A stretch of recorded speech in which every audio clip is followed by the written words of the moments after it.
bulb because it was really big. It was really huge. It was amazing. All right, hang on a second. I have to click. Welcome back, everyone. Here we go. Click. All right. Surprises are surprising, are they not? And I've had uh, an incredible opportunity. I'm going to look at it as a gift. I think it should be looked at as a gift because it's teaching me something. And look, why am I? Oh, I'm sitting crooked. I've been surprised the last few days by stories, by events, by things shared with me by people who are going through surprising moments. And the weird thing about these stories that I've been told, these experiences that I've been invited to participate in, is that the surprise element in each of these stories isn't isn't that surprising from a few feet back. And I was really thinking about that a lot because of my last period of time, my last year almost now. My gosh, it's almost a year. Wow. Um, of something that felt like the surprise that just wouldn't quit, and and it felt surreal because it didn't seem to quit. I seemed to be surprised continually every day. Not scream, throw up the hands, not that, but but all the things that were happening were so unfamiliar to me, and maybe that's it. Maybe that's it. I'm kind of walking through this with you this morning because it isn't always what happens to me that I stare at something and I think I have no idea what that is and what to do with it. Usually I say, I have no idea what that is. Let's give it a go. We'll see what happens. Um, so, but these are people that I really care about, and their surprises have been incredibly unsettling, and they haven't known what to do. And so they've naturally had conversations with somebody they trust, they like, they feel, you know, what similar opinions with, I guess. So I I was I was thinking about that, and I thought to myself, something is going to come along to give me a clue, to give me a hint. Um, how we are continually surprised by things that we should be able to see. You know, if an animal in the African plain had the ability to imagine things, and they stood there at the watering hole, and they were among the group called prey, you wouldn't think that they would be surprised that there was a predator somewhere. I mean, really, it's a dance. It's a couple's dance. I am predator, you are prey, and so I I thought, why aren't we seeing it?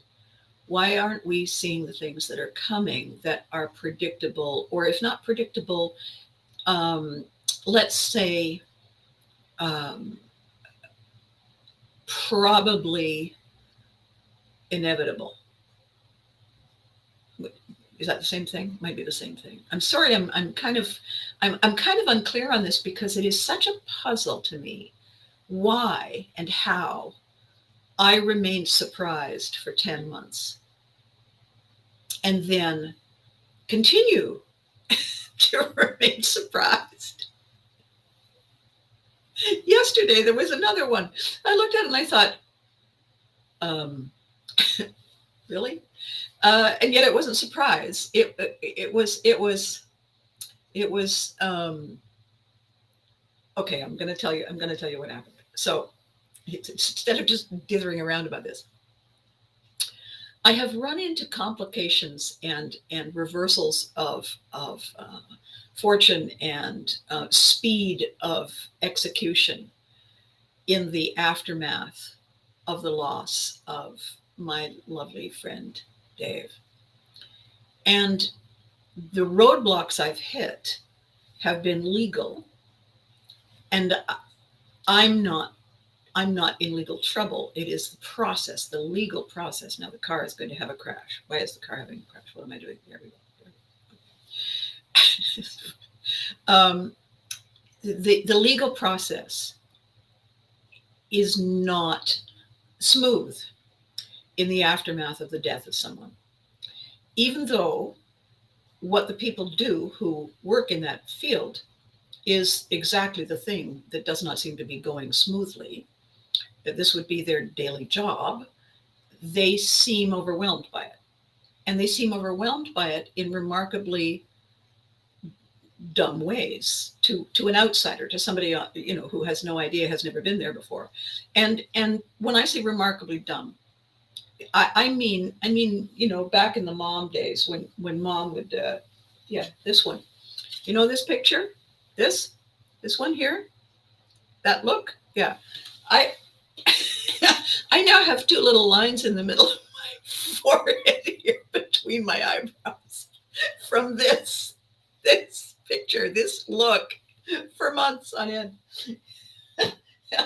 At night, I'm trying to make the lines go away because somebody who, I've had 35 years experience in this.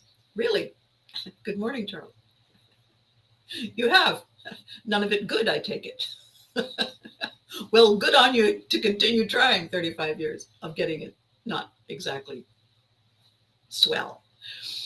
And then because, balance in all things, the financial experts who look after the distribution of assets do not seem to comprehend their process either, even though they too have a lifetime of experience in, I don't know. I attended a meeting that took 2.5 hours, and for the life of me, I can't really understand what they actually did. While I sat there thinking, this is 2.5 hours I'll never get back, plus the 2 hours each way I drove to attend. And so yesterday I opened the mail, and in the mail there were two statements. One was from the division that handles the insurance policy held by the bank on a mortgage that nullifies the mortgage upon the death of someone. So the one letter was saying, we have just been informed that this death has happened. Could you please confirm? Okay, but I just got it. I just got the letter on the 28th of August. Okay. Death was in February. I've met with the bank 3 times. And then the next letter was congratulating and informing that they have now managed to process the situation, and anything that was removed from the account in error has been restored. Okay, but to what? Because the account is frozen. So, and I looked at the 2 letters and I said, fortunately, I have a financial advisor. And even more fortunate for me, he's not with that bank. Because so this is not a surprise, except that it is a surprise because I continue to believe that they'll suddenly wake up and do it well, do whatever it is they do for a living. They'll do it well, and they're not. So the proof is that I am fondly in denial, or I am refusing to see the facts or something. So the surprise is not really a surprise. The surprise is me. Charles, I went through the craziness after your. Oh yes. Okay. Yes, Charles lost his dad and is now saying in the comments here that he went through the same thing. And So, see, Charles, now you understand what I'm saying. This is what they do, and it is what they do for a living. So that means they do it 5 days a week, and they've trained for it, and they've been at it a while. You wouldn't think that it would be so inept. You wouldn't think that it would take so long, unless I mean the only thing it can possibly be is that it justifies their existence. Is that what that is? Um, so there's that. See, there's an example of a surprise that keeps surprising me, um, when it shouldn't, because every single communication I've had with that institution has been inept and unhelpful and colossally tone deaf, consistently inept, just wrong, just unsupportable. So the surprise I think I'm experiencing is that I find it hard to believe, to accept that an entire institution that's been around a while, um, is predicated on such mediocrity. It's crazy, or at least so I thought. The other thing that was a surprise to me was, the way in which people were unable to process what was going on, and I am among that group. And so back in my 10-month back and forth and back and forth up and down the highway to hospitals, and um, and for many of the really kind, hardworking, talented, dedicated people for whom English was not their first language. They were so generous and so patient with me and so kind. And I know they were overwhelmed because, you know, Dave was not the only person they were working with. And so it never stops for them. And what I found surprising was that it didn't stop. That every day was another day of doing the same thing I did yesterday. And every day, for me to have peace of mind, I had to bring all my best self to the moment, all day, every day, day after day, with no end in sight, until all of a sudden it ended and I fell down. I was leaning into the wind, like hiking out on a sailboat, yoinking on the whatever, feet braced against the side of the boat. Wind stops, boat goes like this. Abby falls in the bay, and then somebody helpfully hauls you out. So that happened because the surprise was that what was happening didn't stop, and I was so focused on this thing that didn't stop. I had stopped saying to myself, "This is going to end at some point, and I need to be ready."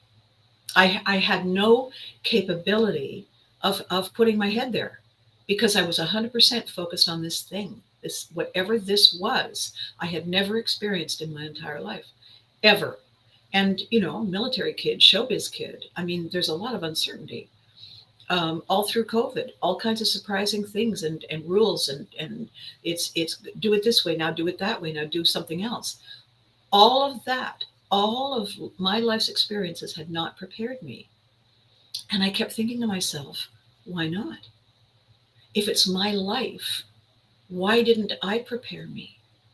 How did I allow myself to be surprised? I only started thinking about that because I was having these two incredible conversations over the last 2 days. And I thought, how can they not see this? How can they not see this? And then, of course, the little voice in the back of my head said, they can't see it because they're in it. They're standing too close. And I said, fair enough, absolutely. The thing is, before the event, we know these things happen. We know they can come. The lead-in picture for today's video that I posted on Facebook, it's a wonderful picture. Dave Poulin took the most amazing picture. It was a book launch, for a romance novel that I had written. And I was standing there with two awesome, lovely, talented, brilliant, funny, smart, giving, compassionate drag queens. And so we're posed, and we were making a joke about Charlie's Angels. And all of a sudden, Billy and Lance jumped in front of the picture. Ta-da! And they knew what was going to happen. Dave Poulin did not. And it is a testament to his unflappability that the camera didn't go when he just took the picture. No blinking. We looked like Lot's wives. We were just stunned because we didn't see that coming. Now, here's the thing, Billy and Lance are practical jokers. To know them is to love the fact that that's what they are capable of doing. Never turn your back on them. That's why I love them. Okay, then why didn't I see that coming? I have no idea. I was in my moment. So whose fault was it? That'd be mine. So the element of surprise is only an element of surprise if we're not paying attention. Mostly. Right? Mostly. So I said in the description for this video today that there are three things that happen with surprises. One is that it only happens for a second. We don't see it coming, and then there it is, and we go, ah, and then it's over. I mean, we breathe and we laugh, and we calm down, but it's over. Like the element of surprise is the element, is the moment, is the when it happens, and so, and then we just drag it out because of the adrenaline rush, and then we go back to normal, and then we have a new thing to talk about, which was that, but we're back to normal, and everything's okay, good. So the first thing is it doesn't take long. The second is if we were paying attention, as I'm saying, we would know it was going to happen eventually, inevitably, maybe just not now. The opportunity for Billy and Lance to cause the utmost and astonishment is huge, and they look for every opportunity. So if they're together in a room, why would I not be kind of, watching? Well, because I was distracted. I was distracted.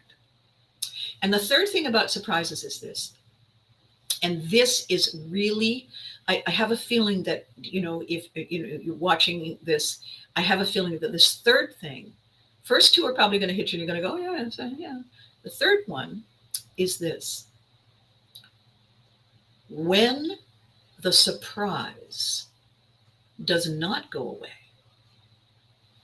when the shock value, I can't believe I'm in this, just keeps coming. It goes way beyond surprise, and it becomes surreal, super califragilistically real, impossibly real. It was not normal for me to be going up and down a highway every day, sitting in a hospital room for 10 hours, and doing it again, and doing it again, and discovering something new that was wrong, and listening to yet another doctor saying, and now we do this. It was not normal. It was not my normal. It was not his normal, because we had never really experienced chronic anything. We were blessed with good health. Okay, fair enough. However, I have an IQ bigger than an end table. I could see it coming if I thought about it. I remember once a long time ago, somebody saying, you really should come and visit me. I've bought a house down in one of these lovely Caribbean islands. And and I said, really? That's kind of risky, isn't it? He said, no, the stats are amazing. They haven't had a hurricane in 35 years. My immediate response was, well, then they're due. And he said, what? That hadn't occurred to him. He's thinking, all right, we don't get hurricanes. Haven't had one. Probably means we won't. So, so it's our bad that we are saying, well, I'm fine now. If I just keep my fingers and toes and eyes crossed, I'll just stay fine. Except that we're human, except that we're flawed, except that we're mortal, except that we get into situations that we think are a good idea at the time, and then gradually we realize that they may have been once, but they sure aren't now. And we don't address them. We do that thing I've been talking about. It's not that bad. Yeah, it is. Yeah, it is. If it's creating a constant toxic environment for you to live in, yeah, it's that bad. If you're not eating right and looking after yourself and taking care of yourself and planning ahead, yeah, that's really dumb. Because we're blessed every minute of every day if it's good. And if it's good, then what we're getting is the opportunity to rest and be strong and take the time to use this energy we have, this adrenaline we have, this curiosity we have, to prepare ourselves for when lightning, boom, piano falls out of airplane flying overhead, crash. Oh, I used to be upset when the birds pooped on my car. It's a little more serious now. What happened to your car? It was a Steinway.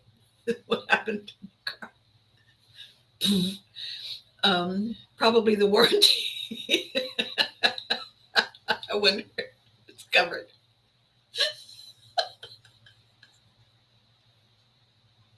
Ah.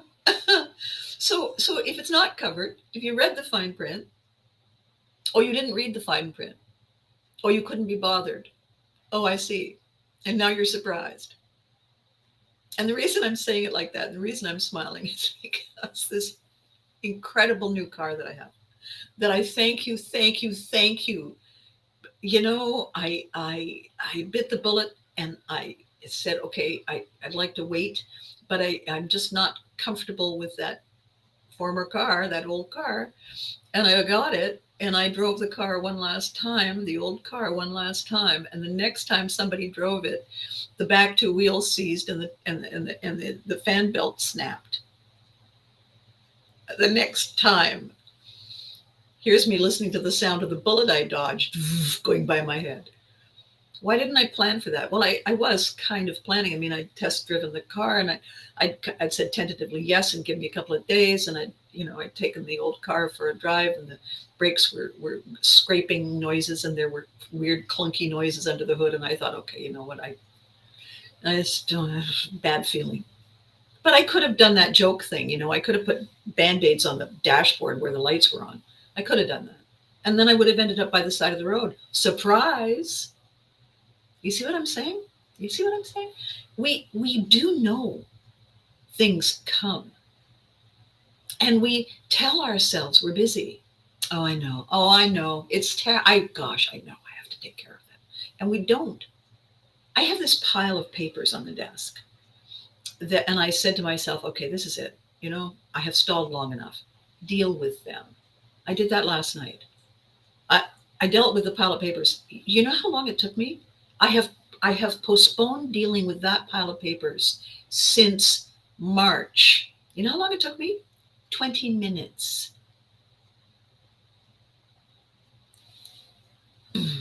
Idiot. Idiot. Why did I do that? Every time I looked at the pile, I had a little sick feeling that, you need to get to that. I when I went to the hospital every day, I packed a bag. I packed a bag. I packed a bag for him and I packed a bag for me. I also packed a sandwich for me because hospitals don't feed visitors, just in case you didn't know that.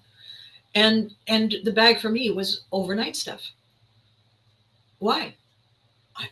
Who knows what they might say and whether it was going to be late and it was simpler to just stay and sleep on a chair or sleep in the car out in the parking lot. Who knows? And if he needed something and I just packed the bag. I still have. I found it a couple of weeks ago. I still have the bag I packed for him. I didn't realize I still had it. So I unpacked it. Um, I just put it away. Oh, Marnie, you're welcome. Good morning. Good morning, beauty. So the surprises that we allow ourselves to say about are pretty much our own doing, really, I think, maybe. And so the two conversations that I had over the last 2 days, um, one was about behavior. Actually, they both were a bit different. Okay. One was about behavior. A friend of mine upset at the way someone close to them was behaving. And she said, it doesn't make any sense. And I said, I know how you feel. And I said, I want to tell you a story, an illustration. You know, if you, let's say you're walking in the woods and you come across, in a little clearing, you come across this sweet, beautiful little pond. And there's no wind, no wind. It's lovely. And there's, occasional bird, or cricket or something. And it's just, and you can smell the flowers, and it's just the sun is on the, it's filtering through the trees, dappling and stuff. It's utterly beautiful, just so peaceful. And you look at the pond, and you think, isn't that amazing? It's just so tranquil, except for that little ripple on the surface. Look at that ripple on the surface. And then if you're thinking, if you're paying attention, what your brain should be saying is, I'm in a secluded place. There's no wind. There's nothing here that I can see. Why is the surface of the pond rippling? And the answer is, there's something beneath the surface. Right? The pond may be fed by an underground stream. There could be a fish. There could be two fish and they're having an argument. Or there's two fish and they're on their first date. We don't know. We don't know. There could be a rock submerged, and when the water comes in from the stream, it's going around the rock, and so it creates a ripple. We don't know. We could guess. Buried treasure. No idea. What we do know is that there's no logical reason, based on what we can see and hear, for that ripple. Therefore, there's something else going on. We shouldn't be surprised. We should be informed.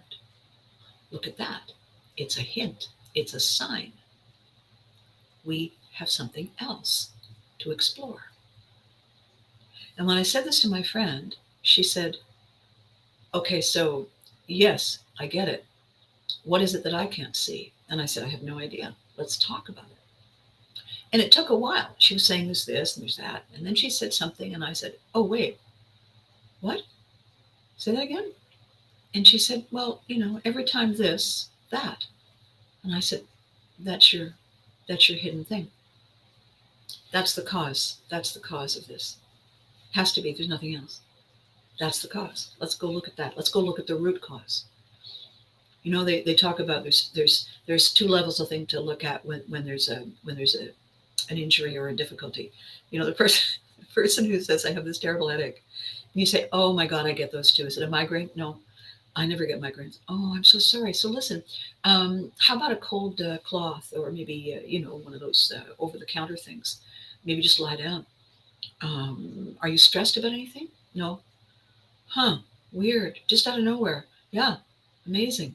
Nothing happened? Well, yeah, earlier. Well, what happened? I fell off the roof.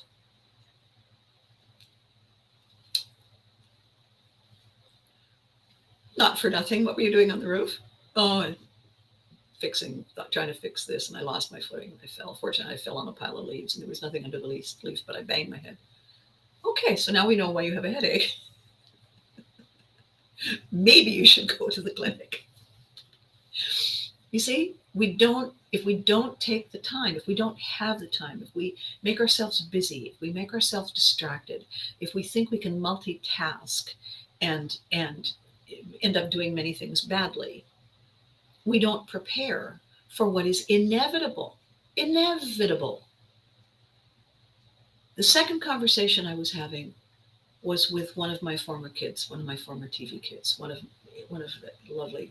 You know what's amazing about those kids? When I think about it, every time I think about it, I had 102 children. That in itself is fairly incredible. And I think I've kept my figure quite nicely, thank you, in spite of all of that. 102 kids over a period of about 10 years. And you know what? With the exception of one or two who had, I don't know, stuff, they were really great. They were keen to be there. They were hardworking. They were in it for it, not always loving it, but they were showing up, doing their thing, and that showed an incredible amount of maturity for kids who were like 12, 10. You know, they bought in, and they respected, and they got along with the crew and the producers and the writers and the adult actors and stuff. We were really connected. We were really all in it together for our various reasons, and we brought our best selves to the moment. So this was one of my amazing kids who has had a tragedy, and we were talking about it, and I was saying, not remotely to distract from what you're going through, sweetie, I have gone through something that has tested me in similar ways. What I went through is not the same. The test is the same. And what I'm discovering about my test is that I didn't study. I didn't study for it. And reasonably, I should have known the test was coming. And I didn't study for it. And when I say I don't know why it's so hard, all I have to do is stop saying that and step back and look at why it should be difficult, why it should be a lot of work, why when you look at it, when you take those steps back and you can see what was leading up, and you can see the accumulation of the steps and the transitions and the inevitability of if this then that, we could be more prepared. We could be kinder to us. I wonder why we're not. And the answer was, wow, yeah, yeah, yeah. And I said, it's not that I'm wise, you know? These are questions I've been asking myself since I've had time to breathe. Since I've had time to sit down and say, well, that was something. It hasn't for a second occurred to me that there won't be others, that they won't be possibly similar.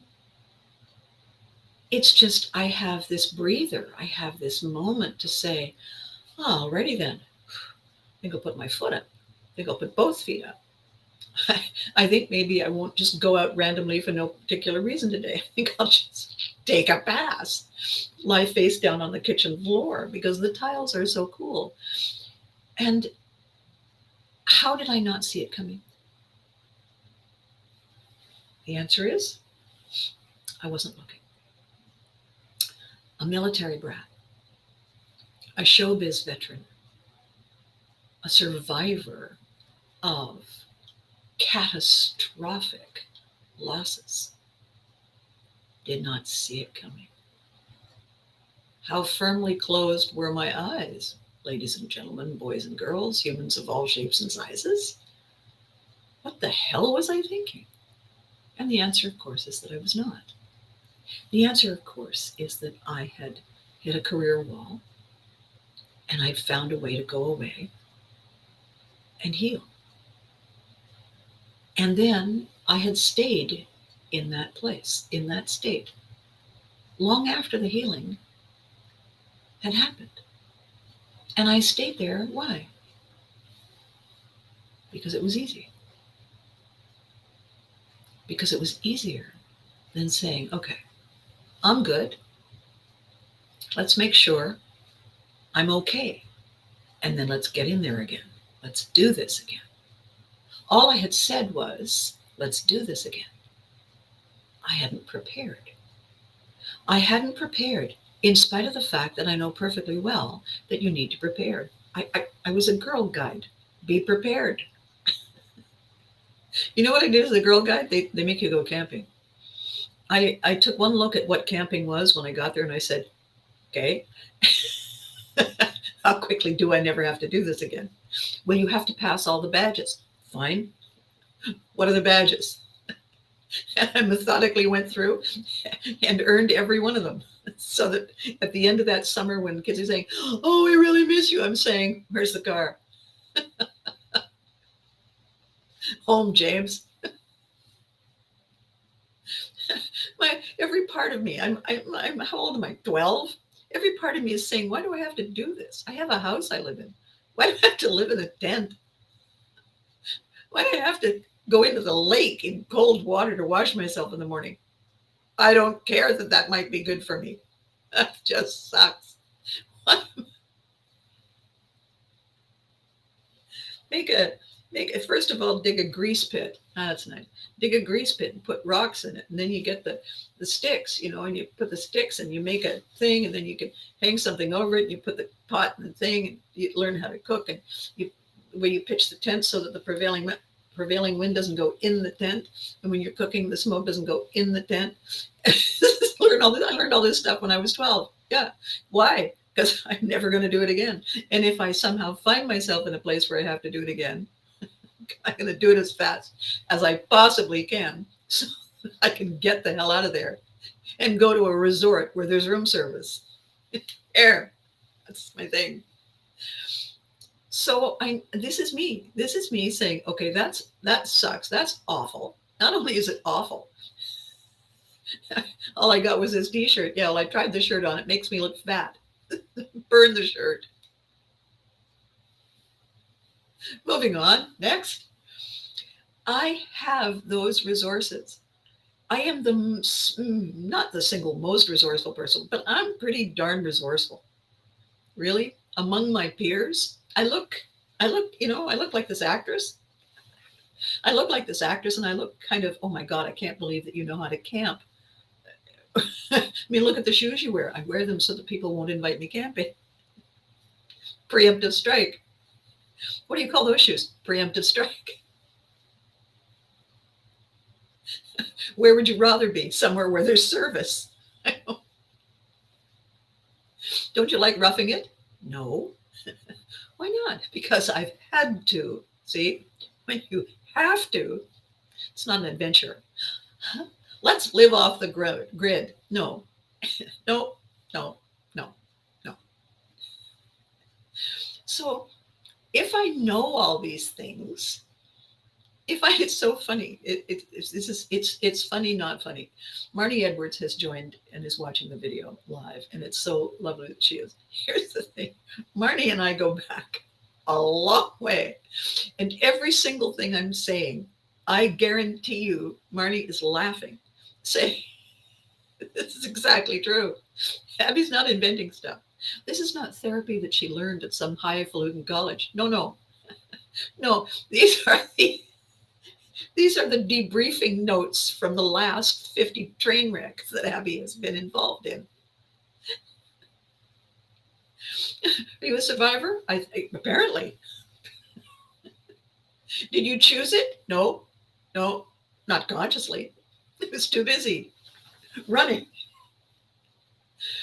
So if I am this resourceful, if I am this resilient, if I am this flexible, if I have a brain that works that fast to say, all right,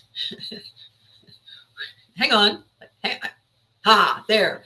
If I can do that this well, and believe me, I can. Why didn't I? Why didn't I? Isn't that fascinating? Does it make any sense? Nope. It doesn't. It doesn't make any sense. Unless there is one thing about the long repetition. And I saw this late last night on a video. And it was a picture of a line of firefighters digging in to hold a line against a wildfire. Now, what they were doing, they all had shovels. They're all in their full gear, helmets, masks, breathing apparatus, stuff. We all have shovels. And they're shoveling to break the sod, to break the grass, to flip it over. So they're dig, flip, to expose the dirt, to stop the flames. The challenge, of course, in that is that fire, when it's hot enough, creates its own wind, right? It creates its own drafts. So it's very easy for the grass fire, for the flames to jump the trench. And that's the danger, because if it gets behind you, then it's scary. It's very scary. It's really dangerous. So I was watching this, and here's what it was. It was mesmerizing. It was mesmerizing watching this line of firefighters, and it wasn't a medium close up, and it wasn't the wide shot that you could see the Titanic sinking behind them. It was close enough to be able to see that they were individual people, that what color their uniforms were, and that they had shovels. But what was mesmerizing was that they were just in this line, and it was a uneven line, and that they were all making the same relentless motion. It wasn't fast. It wasn't panicked. They were doing the same thing. And when you look at it, you see the body moving and the motion happening, and you think, what am I looking at? And then you realize you do the math, and you think, oh my God, they're turning sod. They're turning the sod. And what they're trying to do is not turn the sod and back away. They're trying to turn the sod and move forward. Widen the trench, widen the distance, make it harder for the flames to jump, to do what they can to control the blaze. Meanwhile, there's helicopters dropping whatever they're dropping. And there are other things going on in different parts of the line. But just this look at these people doing this line of human ants, relentlessly, mesmerizingly, painstakingly, slowly, saving lives, saving lives, saving lives. It numbs the brain. This is what I think happens. This is what I believe happens. We are numb. We are numb in the moment of too many sequential surprises. This is a shock. This is a shock. This is a shock. This is a shock. Time to go home. Get in the car. Drive the car. Happen to look down. Have to get fuel. Stop, get fuel. Grocery store. Do I need milk? Yes. Get the milk. Get in the car. Drive home. Unload the car. Go in the house. Put down the groceries. Put them in the fridge. Take off the coat. Take off the boots. Put the purse down. There is a sameness. There is a robotic, unthinking, numb event going on.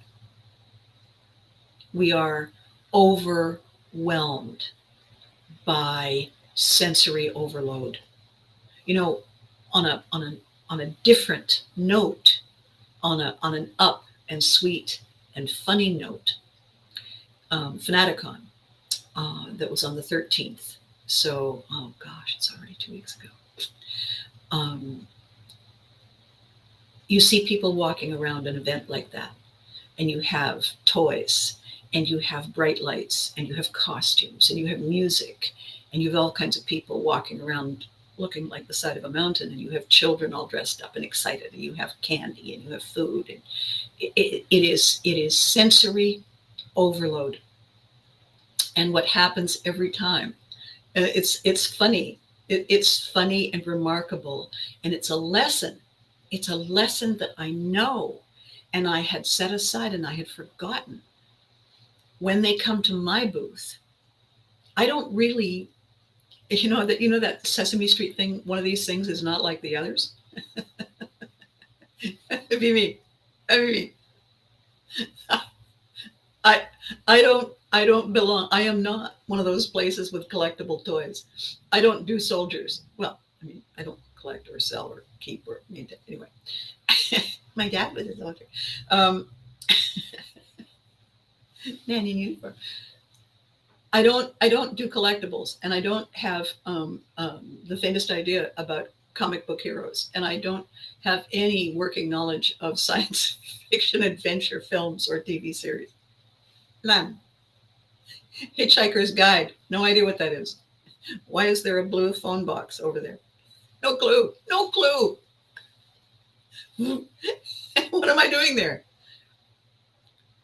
I'm there because I'm Abby, and I'm mom, and I'm three Care Bears. And I represent the childhoods of most of the people who are there. Because the first time they started falling in mesmerized love with a TV show was one of the shows I was on. We taught them. It's our fault, really. So when they're walking around and there's, the Ghostbusters over there and there's Darth Vader over there and I have no idea what that is. And then they see the lockers in my booth. Or they see a Care Bears extravaganza. And they stop dead. You know why they stop? It's not like they go, oh, they're not surprised. It's beyond surprise. What's happened is they were in sensory overload by everything. And their childhood snuck up on them and said, hi. And their brain went, what? It happens over and over and over. It's the most beautiful, wonderful, magical thing to see. It's not a shock. It's a recognition. And I think the reason it's not a shock, I'm still kind of working through this. I think the reason it's not a shock and that it's a recognition is because it's not current them. It's not grown up them that connects to seeing the lockers or the Care Bears. It's their inner child. It's their inner child saying, oh, hi, Mom. Hi, friend bear. It's the inner child. And when the inner child does that, grown-up them is not in charge. And they stop. It's magic. It's beautiful. It's wonderful. Sometimes they cry, which is amazing. And they're giddy and they laugh because you know what? They're 12 years old again. And it's all permitted. It's all okay. And they have an adrenaline rush. And, we do the BOA and we do the pictures and we sign stuff and we laugh and we hug. And they're totally different when they walk away. And when they tell their friends later, oh my God, I was so surprised. Yeah. Adult them was surprised. Inner child them woke up. That's all that happened. Inner child them said, hi. And adult them said, who said that? Oh my God. Recognition. And there is no recognition for us in these other things. We're not giving ourselves permission to be prepared when we're perfectly capable of doing that. The thing that I tell people all the time is we lose people every day. They go away. They go to work. They come back. I used to say, I still do, you can always spot a military kid, a brat, because they can't tell the difference between forever and 4:30. Because if it's an active duty soldier in the family and they say, I'll see you at 5 o'clock, and they don't come home,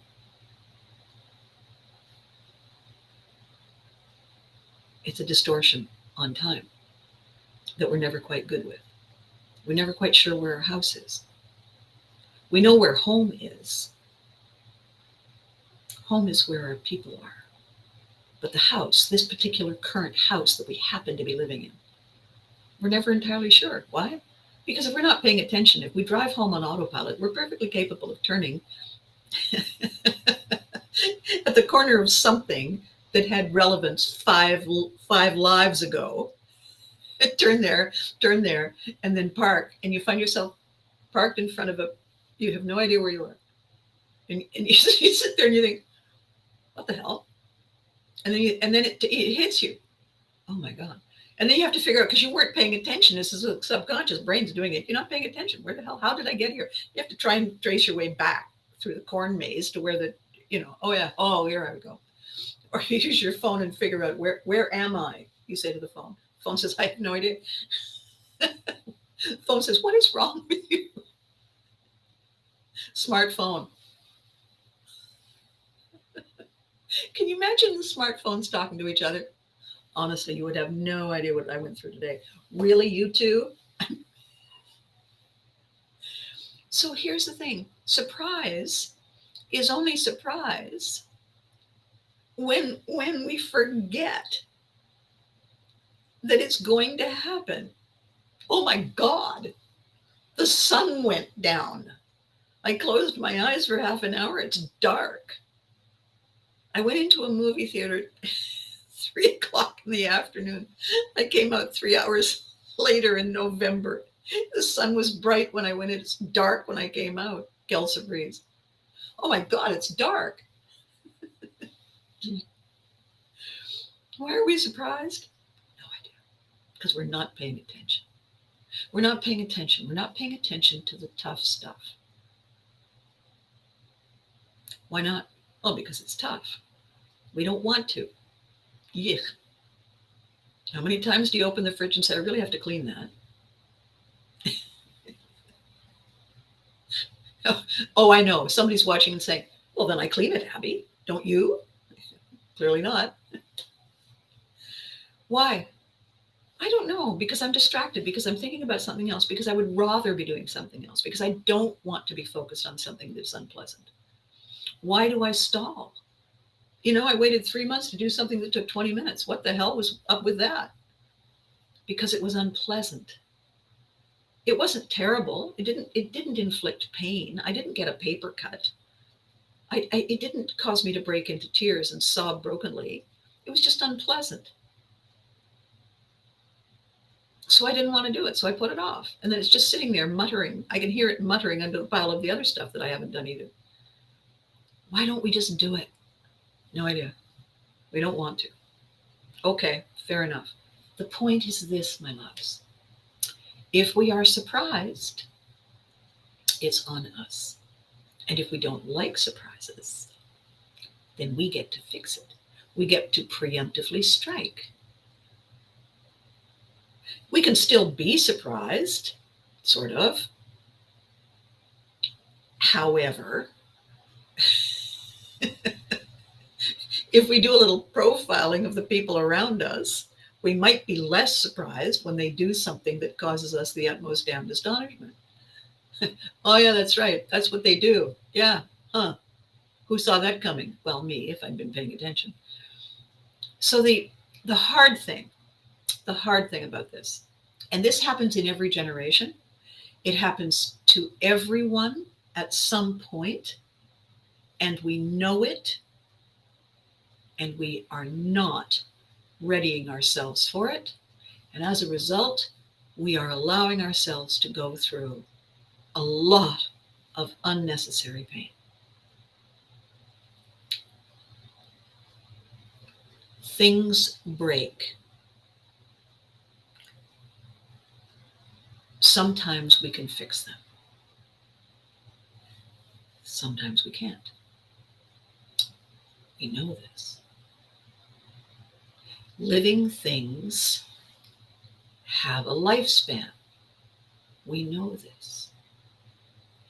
There are exceptions to the rule. We know this too. Some things live longer. Some things live less long than the average. We know this. Why are we surprised, horrified, devastated when it happens to someone we know? Because we don't want to think about it. And because we don't want to think about it, I don't just mean you and me. You know, we learn what we're taught.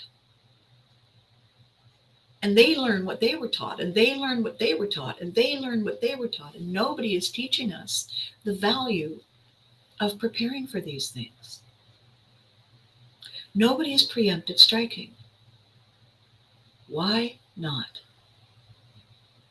Life is too comfortable. It's only too comfortable for a bunch of people. It's not too comfortable for a lot of people. There are entire civilizations that haven't had comfort ever, or for a while. And they're slogging through. And they're making do. They're not saying, oh my God, the fellow who peels my grapes took a day off. What am I going to do? It's not that. We're not preparing for the what ifs, right? Okay, then we get to be surprised. I once told a bunch of people that I don't like surprise parties. And the reason I don't like surprise parties is that I'm an introvert. I know. I don't look like it. I don't act like it. I certainly don't sound like it. The reason I don't is because I learned how to be high-functioning introvert. When I go out, I have a wonderful time. I engage in conversation. I'm colorful. I'm funny. I have a great time. Hopefully, everyone else does too. But I'm not an extrovert. I don't crave doing that. I look forward to doing it well when the opportunity presents, because I know that if I do it well, everyone in the moment with me will have a wonderful time, and they will feel good, all kinds of positive stuff, whatever it's called, serotonin, endorphins, whatever, all kinds of positive stuff, laughter. They will remember the moment fondly. And that includes me. They will remember me fondly. And so my next experience with them will be even better than the one before. And life will be fabulous. I'm contributing to the long-term fabulousness when I'm going out and I'm being gregarious and all those things.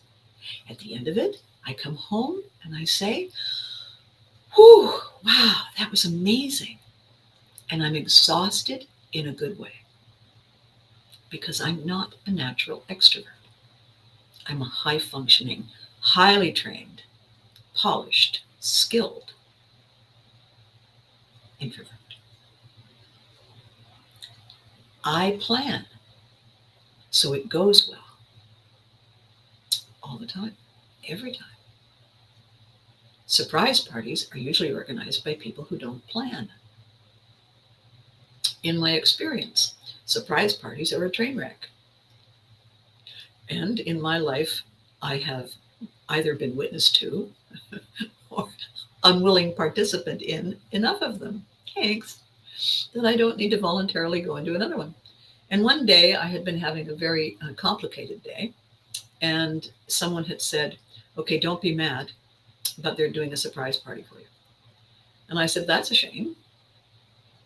And this squealer said, why? And I said, well, I won't be going.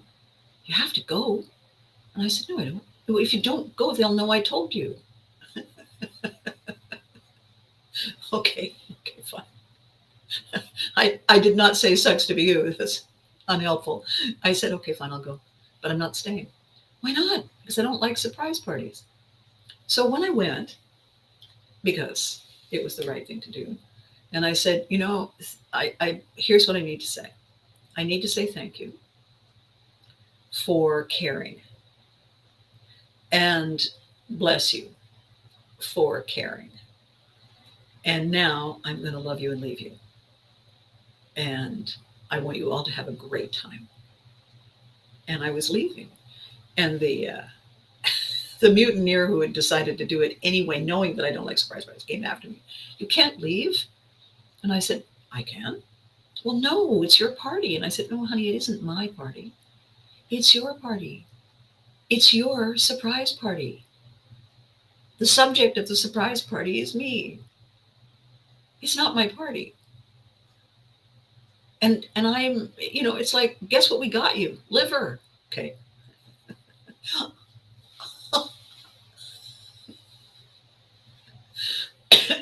What is the point of giving me something I don't like? It's something you like. You did it because you like it. Then it's not my party, is it? Well, you could, what? It wouldn't hurt you. Yeah, it would. It would. It wouldn't hurt me physically, but it would annoy me. It would annoy me, and then I wouldn't be having a good time. And why do I have to put myself through that?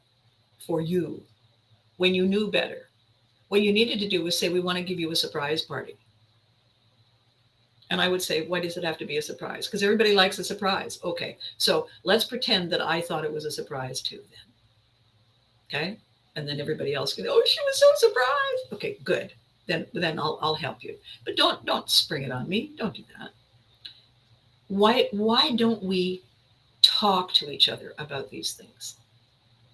Why, when somebody says to me, as happened the other day, there has been so much going on over and above this crisis, there has been so much happening. We are all exhausted, overwhelmed, and the relationships have frayed, and the threads tenuously holding us together are breaking and snapping. And so the tragedy is compounding because we don't even have each other to lean on. And I said, okay, so we know how it happened. Let's fix it. Let's fix it. We can't fix what's happened, but we can fix it from continuing. We can draw the line in the sand. Maybe they won't. You can. I can. We can.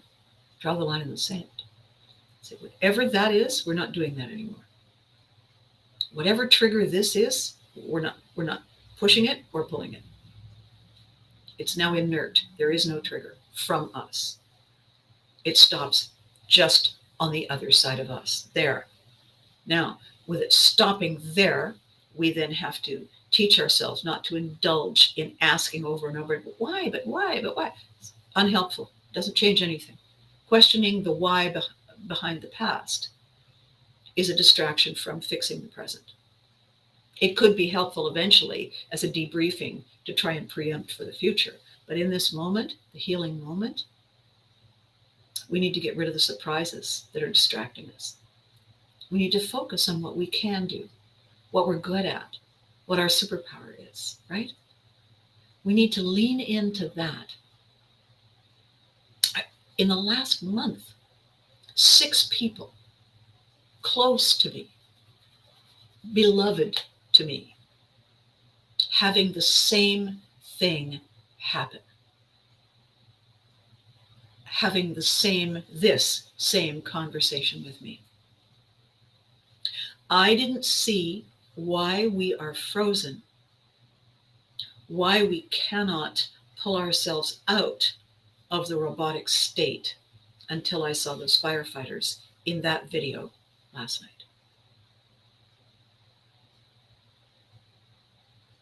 And then it hit me, and I said, oh my God, there it is. And then I read something first thing this morning, and I said, wow, thank you, whatever made that happen, thank you. because I want you to think about this. I want to end this video, this aha moment video today, with something so cool and simple and important. It simply blows me away. You ready?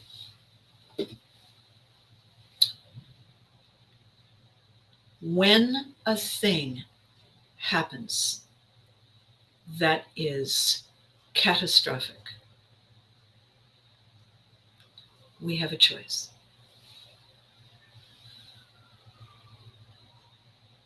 It's very simple. In the aftermath, in the immediate moment, and in the aftermath, and in the days and the nights in the following time, we have a choice, and the choice is this. We can feel and embrace and lean into bitter, or we can feel and embrace and lean in to better. Bitter or better? Are you here? Are you alive? Are you watching? You have a roof, you have clothes, you have food, you have the essentials. You can hear me and see me and understand me. We have all of the things that we need to create this. Every moment we have all of this every moment, in spite of whatever that was that has happened. We have this. Think about what you're choosing. We have all of this now. And we have all of these tools now to prepare ourselves for what comes, either to us or to someone close to us. And knowing this, living this, knowing this, which one are you going to choose? Are you going to choose bitter or better? Are you going to live for now, in the moment, with an eye on the future? Or are you going to choose to be a shadow and live in the past, where nothing can ever touch you again, and you never really feel the sun on your face, on your back, and you never really hear the birds and the crickets, and you never really feel the slow, gentle breeze on the water, or the softness of the falling rain, or that first white fallen snow, or the shoveling of the snow out of the driveway, or the dinner that kicks off the fire alarm, or the sudden surprising joke that someone tells that makes you laugh so hard that you cry and you're worried that you might wet your pants. Which one are you going to choose? I'm in the better camp. And I want you there with me too. It's up to you though. It's up to you. We have the choice. We have the tools. It is up to us to pivot, to find the best version of ourselves for the moment. And Pivotry in Motion is the story. Pivotry in Motion is the journey that we are all taking. It's the book collection I'm writing. It's the people I'm interviewing. It's the stories I'm hearing and the stories I'm telling. It is how we, as a species, have not only survived, but continue to thrive. And we always get to choose bitter or better. Incredible, isn't it? Thank you so much for watching today. I think this was a big one. This was important, don't you think? I think it was. I woke up with this and then I saw that bitter or better and I thought, wow, incredible. Okay, it's shoes day. 2 days, it's Thursday. And there will be new stuff to talk about, new pivot free moments to discuss. And I can't wait. So in the meantime, you know the drill. Be good to you. Choose better. You're worth it. And remember to hug your loved ones. Stop being surprised by the things that fall out of the sky. Stop being surprised by the Steinways. Give them a hug too. They deserve it. Thanks for watching. I'll catch you next time.